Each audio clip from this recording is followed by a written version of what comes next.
Welcome to this explainer. Okay, I want to kick things off with a pretty wild fact. Right now, inside your head, your brain has roughly 86 billion neurons, and it is capable of forming millions of new connections every single second. Crazy, right?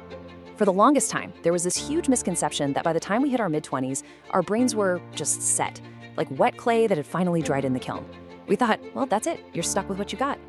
But the truth is actually so much more fascinating than that.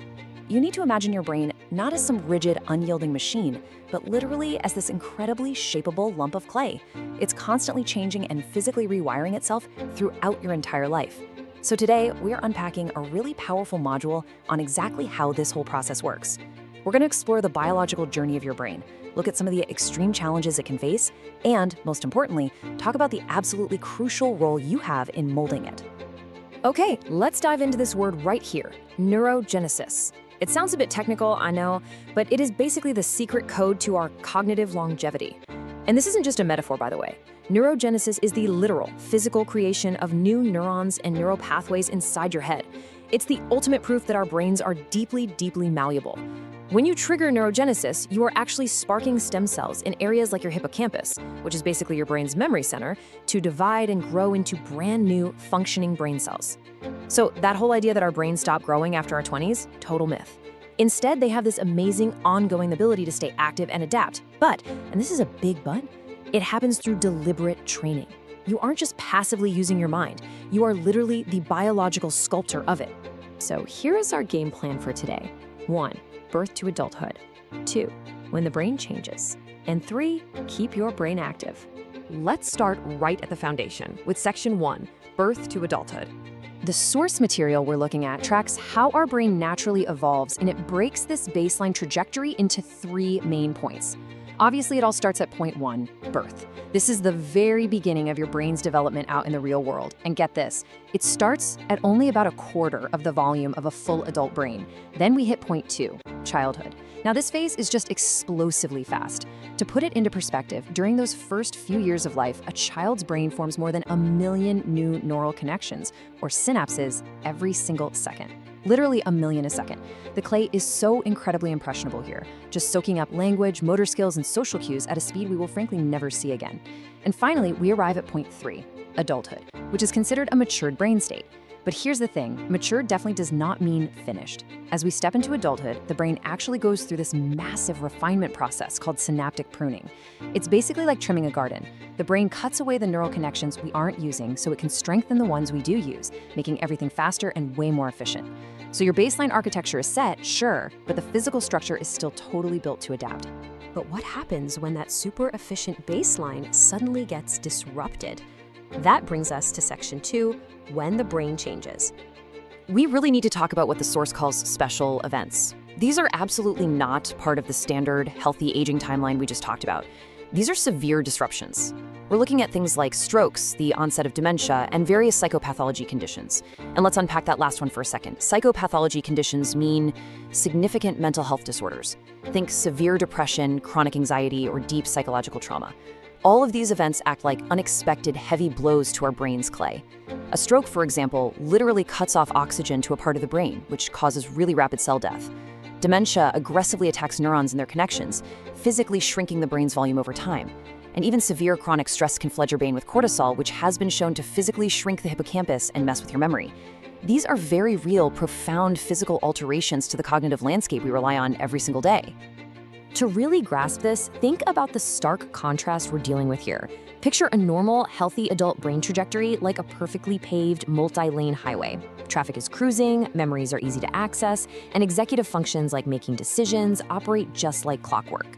Now, compare that to a brain trying to navigate the chaotic aftermath of one of those special events. Suddenly, that highway is just littered with massive roadblocks and forced detours. Following a stroke or dementia, the cognitive toll is huge. Trying to recall memory becomes fragmented, your processing speed drops, and even regulating emotions becomes super difficult. All because the actual physical bridges connecting different parts of the brain have been severely damaged or completely wiped out. Seeing this contrast really hits home, doesn't it? It shows exactly why we absolutely cannot afford to just sit back and be passive about our brain health. We need a solid strategy to build some new detours. Which is the perfect segue into our final section, and honestly the most empowering part of this whole explainer, keep your brain active. The module makes this point crystal clear, and it does not mince words. You must perform learning to enable the brain to remain active. Guys, this isn't just nice, feel-good self-help advice, this is a biological necessity. It all boils down to this really cool concept called cognitive reserve. When you actively push yourself to learn something hard, when you really wrestle with a tough new concept, your brain isn't just filing away data like a computer's hard drive. No, it is literally building brand new physical pathways. It thickens the density of your cerebral cortex, it creates backup routes. Going back to our clay analogy, intense learning is you getting your hands dirty and constantly kneading that clay, keeping it soft, pliable, and super resilient. By building up this cognitive reserve, if one pathway ever gets damaged down the line, whether from normal aging or one of those disruptive special events, your brain simply reroutes the traffic through all those awesome new backup pathways you've spent years building. But the catch is, it doesn't happen automatically. You have to initiate it. So how do we actually do this? Well, the source breaks this counterattack into a really straightforward two-step cycle. Step 1, engage in new learning tasks. And let me be clear, this doesn't mean just kicking back and reading another thriller by your favorite author. I mean, that's great, but the key here is to force your brain to sweat a little. We're talking rigorous challenges. The source points out things like learning a completely new foreign language that forces your brain to build entirely new maps for sounds and grammar. Or picking up an instrument, like the guitar or the piano, which forces complex hand-eye coordination and auditory processing to happen at the exact same time. It could even be memorizing long-form poetry or mastering a really complicated piece of software. By diving into these highly specific, difficult tasks, you unlock step 2. You literally enable the brain to remain active. You leave it no choice but to physically generate those vital new pathways. The source material actually leaves us with this one incredibly powerful command: enable the brain to remain active. Honestly, it's more than just a tip, it's a blueprint for how to live. You are not just a passenger along for the ride on your cognitive journey. Whether you're currently cruising in that baseline adult stage, or maybe you're actively trying to build up a fortress against those disruptive special events, you are the driver. You have the actual biological power to train and reinforce your own mind through continuous, deliberate, and rigorous learning. We have covered a lot of ground today. We traced the brain's natural journey from the day you were born to adulthood. We looked hard at the serious physical disruptions that can pop up along the way. But most importantly, we uncovered the ultimate tool to fight back: neurogenesis, triggered by demanding active learning. So as we wrap up this explainer, I want to leave you with a question, and I want you to really, truly think about it. Your brain is waiting. What will you learn today? Get out there, grab that clay, and go build something new. Thanks so much for joining me to explore this amazing topic.